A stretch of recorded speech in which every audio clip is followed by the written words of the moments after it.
Salut tout le monde, c'est Greg, vous êtes sur la chaîne Les Apprentis Voyageurs et aujourd'hui on continue une nouvelle vidéo sur le thème du road trip à moto. On va voir ensemble quels sont tous les outils et tout le petit matériel que vous allez devoir emmener avec vous dans votre bécane pour pouvoir vous dépanner au bord de la route en cas de besoin. Avant de vous montrer tout ce que je rentre sous ma selle et dans ce sac, je vous laisse vous abonner à la chaîne avec le bouton sur le côté. Pensez aussi à cliquer sur la petite cloche pour activer les notifications. C'est pas grand chose pour vous, mais pour moi c'est énorme et c'est la seule chose qui me permet de savoir si ce que je fais vous est utile. Alors un grand merci d'avance.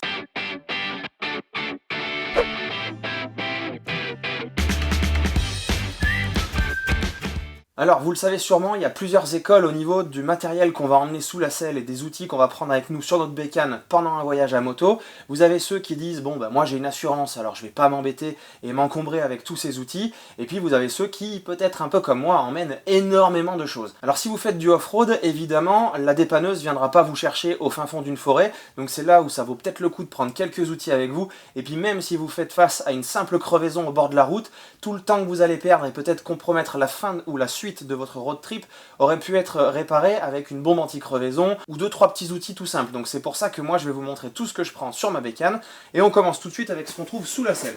Alors j'ai une chance, c'est que sur la Transalp, il y a une place énorme sous la selle. En fait c'est carrément un coffre, c'est tout simplement le sac de Mary Poppins là-bas dessous. Alors je peux rentrer beaucoup de choses, ça m'arrange bien, donc on va regarder ça ensemble.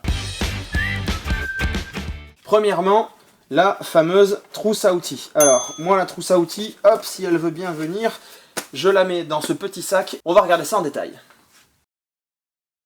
Alors, la trousse de bord de tous les outils que j'avais d'origine dans la moto, je les ai mis dans cette trousse avec aussi d'autres choses dedans. Elle est très pratique, elle a l'avantage de ne pas être très chère.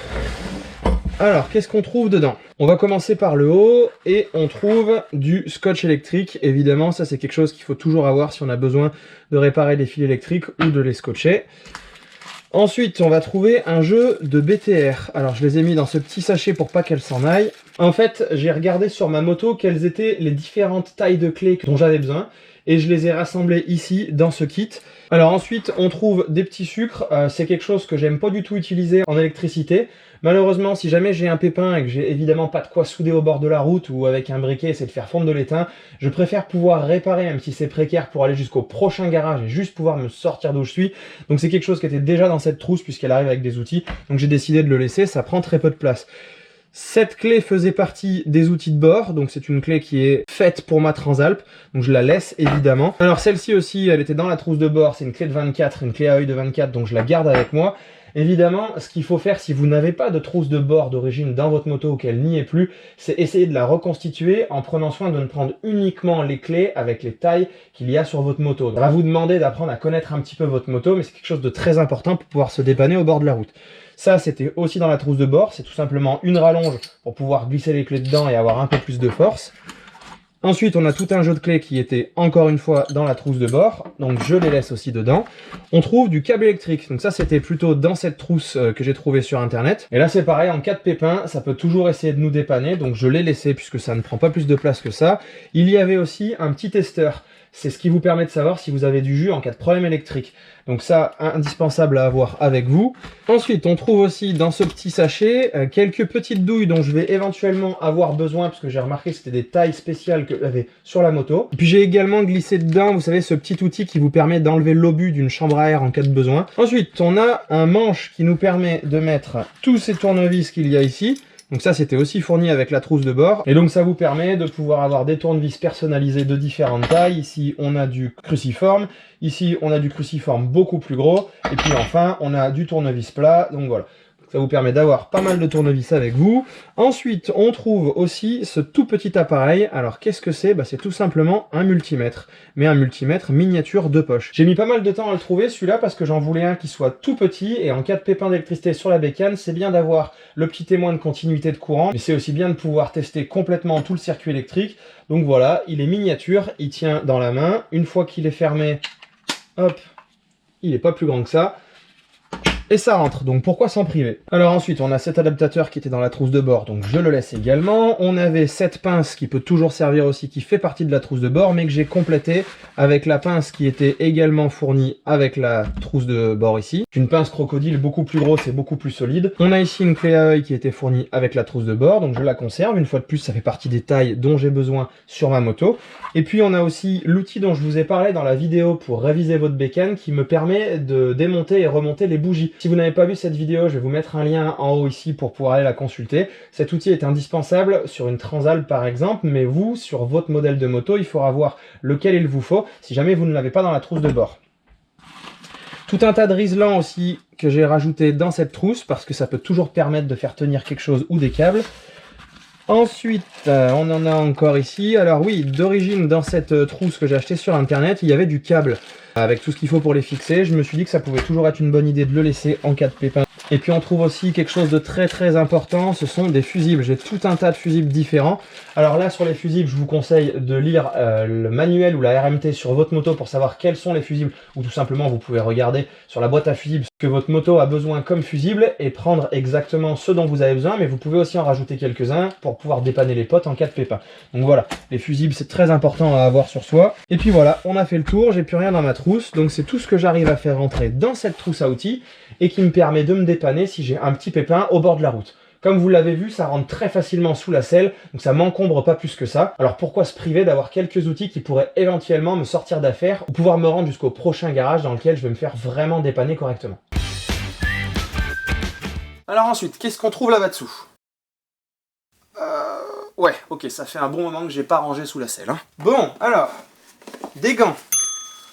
Ça prend pas de place et c'est quelque chose que je vous recommande vivement de prendre puisque, par exemple, en cas de besoin de démonter la roue arrière ou quoi que ce soit, toucher la chaîne, tout ce qui est gras, tout ce qui est bien sale, eh bien ça vous évite de vous salir les mains ou même de vous faire des coupures. Donc voilà, des petits gants de travail tout simples, c'est quelque chose que je vous conseille vraiment de prendre avec vous. On va trouver ensuite un spray avec une microfibre sous la selle. Alors ça, c'est pour une question de sécurité sur la visibilité. Quand vous avez une visière complètement sale, au lieu de la rayer avec un sopalin ou quelque chose de pas top, j'utilise du produit vide que j'ai mis là-dedans. Voilà, c'est très pratique et c'est vraiment quelque chose en road trip qui nous sert presque tous les jours. Alors ensuite, qu'est-ce qu'on a là-bas dessous?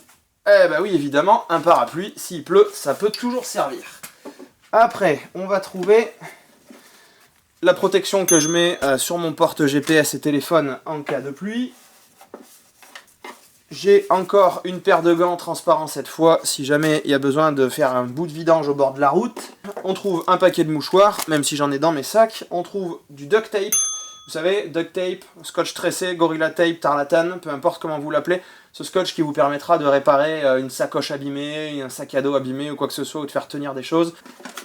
Et puis, on trouve aussi quelques tendeurs dans ce petit sac. Alors des tendeurs, donc c'est pas vraiment des tendeurs, c'est des espèces de fixation élastique, là, comme ça, avec un crochet. Ça peut servir des fois à caler des bagages, alors pas à tenir des bagages évidemment quand elles sont trop lourdes, on va pas le faire avec ce genre de tendeur, mais ça me permet d'éviter qu'elles se baladent, qu'elles se balancent ou quoi que ce soit, ou de caler des choses correctement. Ensuite on va passer sous la selle, puisque normalement sur cette Transalp il y a la place pour mettre un U, que je n'utilise pas, donc j'ai pu mettre des sangles. Ça peut toujours vous servir aussi pour fixer vos bagages correctement pour pas qu'elles se baladent. Rien de mieux que d'avoir quelques sangles, ça prend pas de place, donc moi j'en ai mis deux que j'ai coincés directement sous la selle. Ensuite, juste à côté de ça, j'ai réussi à caler un petit cadenas. Alors c'est pas un cadenas qui va me permettre de bloquer des choses, mais par exemple si vous voulez mettre votre casque sur la moto parce que vous allez juste à un point de vue, vous voulez pas le laisser en équilibre là, ça vous permet de le passer autour de la mentonnière et de l'accrocher quelque part. Après, ça je vous en ai déjà parlé dans la vidéo sur le matos, que je vous invite à aller regarder, je vais vous mettre un petit lien là-haut.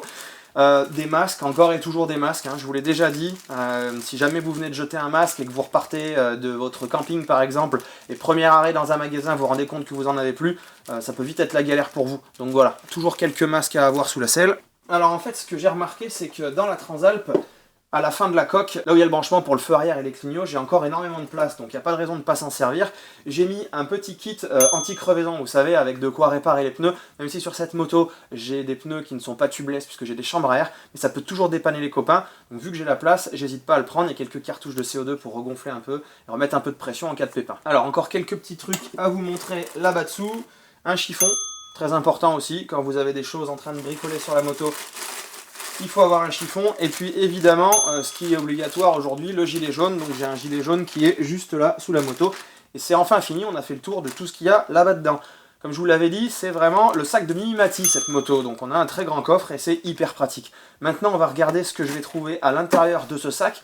Dans ce sac, si vous avez regardé ma vidéo sur le matériel à emmener en road trip, en camping, en voyage, vous savez que je vais mettre les choses lourdes comme ma tente, mon duvet, mon matelas. Je vais aussi mettre tout mon matériel lourd qui me permet éventuellement de réparer la moto. Alors maintenant, on va regarder ça en détail.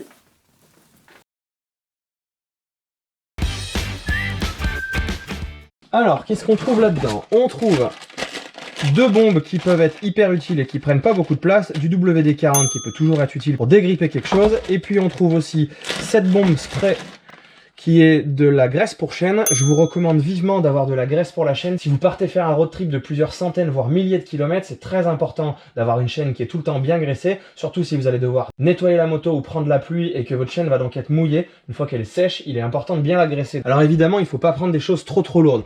Qu'est-ce qu'on trouve ensuite? Ah oui, évidemment...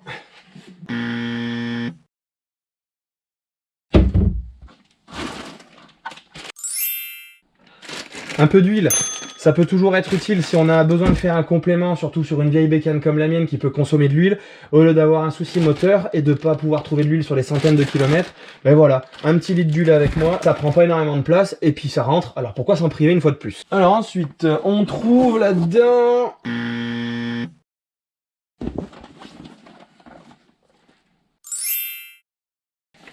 on trouve là-dedans tout ce qu'il faut pour pouvoir démonter la roue arrière et pour pouvoir réparer la roue arrière. J'ai choisi d'être autonome sur la route si jamais j'ai une crevaison plutôt que d'attendre une dépanneuse. Donc, tout d'abord, il faut pouvoir soulever la roue arrière. Alors, j'ai pas la chance d'avoir une béquille centrale sur la Transalp, donc j'ai trouvé cet outil et ça vous permet tout simplement de se mettre sous le bras oscillant à l'opposé de la béquille latérale et de pouvoir faire lever la roue arrière. Alors attention, il faut que la moto soit stable, il ne s'agirait pas qu'elle parte à l'avant, donc bloquer soit le frein, soit la roue avant, et comme ça vous pourrez lever la roue arrière.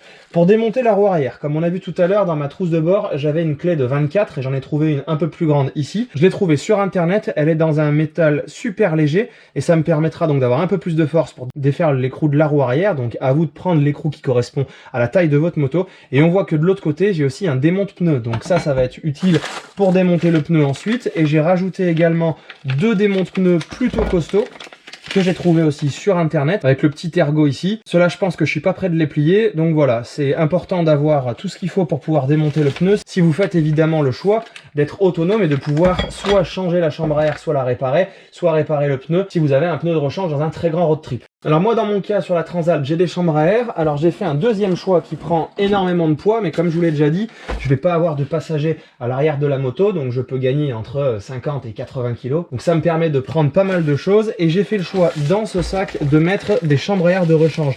J'en ai une pour l'arrière et une pour l'avant. Et en cas de grosse crevaison ou de chambre à air complètement explosée, je peux tout simplement la changer. Alors une fois qu'elle est changée, il va falloir la regonfler. Alors là aussi, j'ai fait un autre choix, c'est de prendre avec moi ce petit gonfleur, dans lequel j'ai aussi mis de quoi réparer la chambre à air, évidemment. Si jamais c'est une petite crevaison, c'est toujours intéressant d'avoir de quoi mettre quelques rustines pour repartir.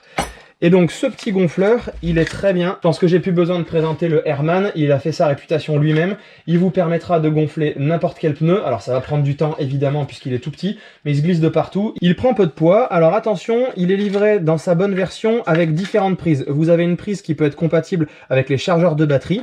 Il est équipé d'un fusible directement et puis vous avez tout un tas de câbles à l'intérieur qui vous permettent de le brancher directement sur la batterie. Attention, il y a aussi de quoi le brancher sur un port USB. Le problème est que les ports USB qu'il y a d'origine sur la plupart des motos ont un fusible qui n'est pas assez puissant pour pouvoir brancher le Airman dessus. Donc quand vous allez le brancher et le mettre en marche sur la prise USB, le fusible va directement sauter. Donc je vous recommande de faire très attention et de regarder attentivement la notice du Airman pour savoir ce que vous pouvez faire au niveau des branchements. Et voilà, mon sac Givi est enfin vide, il n'y a plus rien à l'intérieur. Donc ça c'est toute la partie outillage que je prends avec moi et qui j'espère me suffira pour pouvoir me dépanner en cas de pépin dans un road trip. N'hésitez pas à venir me dire dans les commentaires ce que vous avez l'habitude de prendre ou de ne pas prendre par rapport à ce que je vous ai présenté ici dans votre outillage de bord. Et puis pensez à vous abonner à la chaîne et à activer les notifications pour ne pas rater les prochaines sorties de vidéos sur le thème du road trip et sur des road trips de 2021. Pensez aussi à nous suivre sur Instagram, comme ça vous pourrez voir en live tous les road trips qu'on va faire cette année. En attendant, prenez soin de vous et à la prochaine!